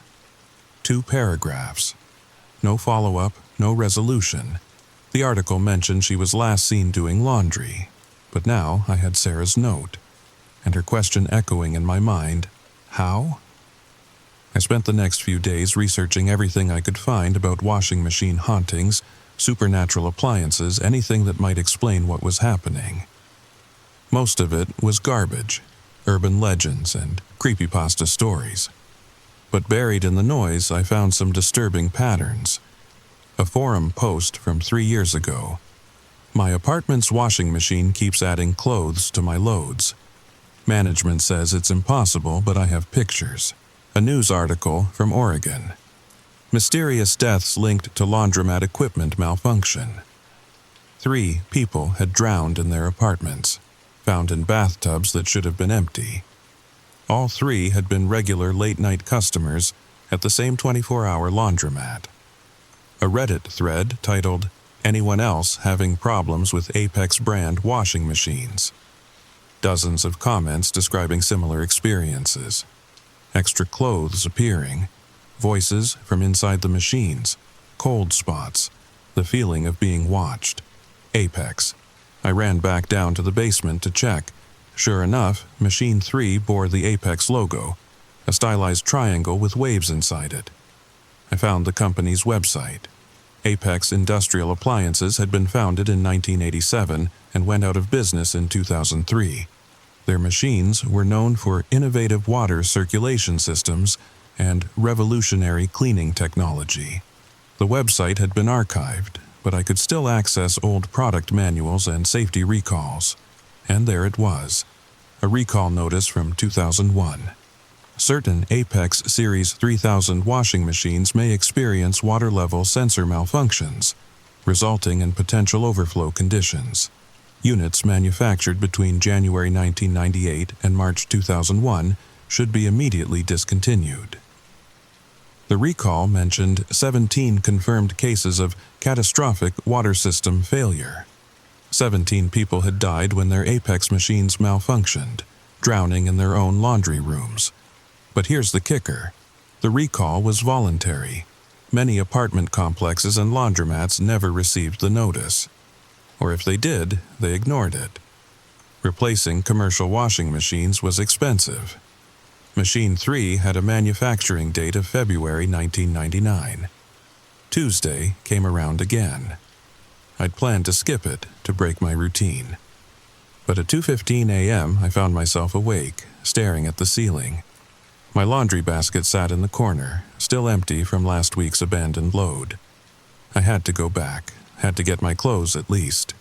And maybe return Sarah's wallet somehow, leave it where someone would find it. Do something. But as I stood at the top of the basement stairs, Sarah's question haunted me again. How? How do you help the dead? How do you free trapped souls from a washing machine? How do you solve a problem that shouldn't exist? I thought about Sarah's final plan. She'd tried to give the machine what it wanted, herself.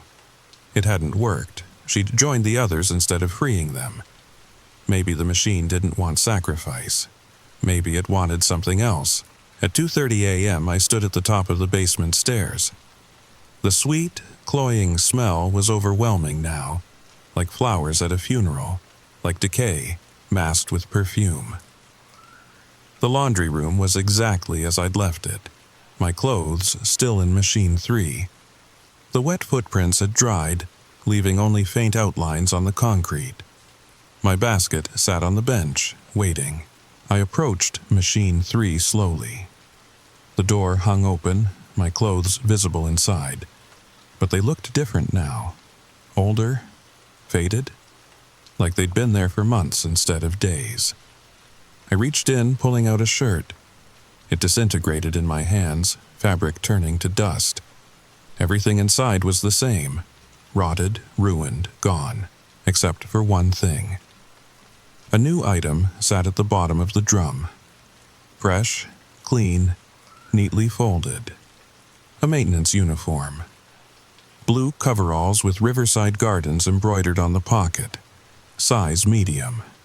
There was a name tag attached. Mike. My blood went cold. That was the maintenance man. The one who'd shown me around when I first moved in. The one who'd recommended apartment 5C because it had just been renovated and was practically brand new. I heard the sound again. The crying from inside the machine. But now I understood it wasn't crying at all. It was water. Running water, like a sink left on. Like a tub overflowing. Like someone drowning. The truth hit me all at once. Mike hadn't just known about the machine's problem. He'd been covering it up. When tenants complained, he dismissed their concerns. When people went missing, he helped the landlord cover their tracks. He'd been feeding the machine victims for years, until it decided to feed on him. The maintenance uniform wasn't a coincidence. It was a message. The machine was trying to tell me that Mike had been its accomplice, and now he was trapped inside with all his victims. The lights went out. In the absolute darkness, I heard movement, shuffling, wet feet on concrete. Multiple sets now, all moving toward me. My phone flashlight cut through the darkness, illuminating faces. Pale, bloated faces. Sarah Millbrook stood closest, still wearing her nightgown, water dripping from her hair. Behind her, others.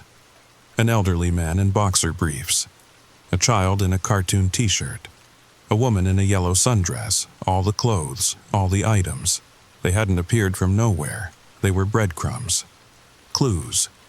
Pieces of the people who'd used Machine 3 and never left.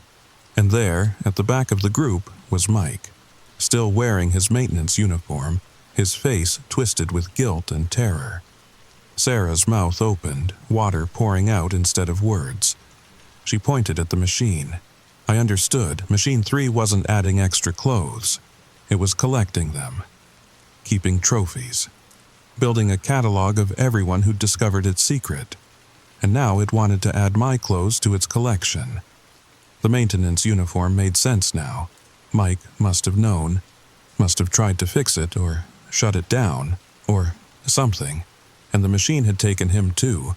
The dead moved closer, herding me toward the Machine 3. Its door yawned open, drums spinning slowly, impossibly deep. Not 3 feet deep like a normal washer, deep like a tunnel, like a throat. I threw Sarah's wallet at her, hoping. I don't know what I was hoping. She caught it, looked at it sadly, then let it fall to the floor. They didn't want their things back. They wanted company. Machine 3's drum spun faster, creating a wind that pulled at my clothes. The sweet smell was overwhelming now, making me dizzy. I could see things in the darkness of the drum, glimpses of other places, other laundry rooms, other victims. This wasn't the only one.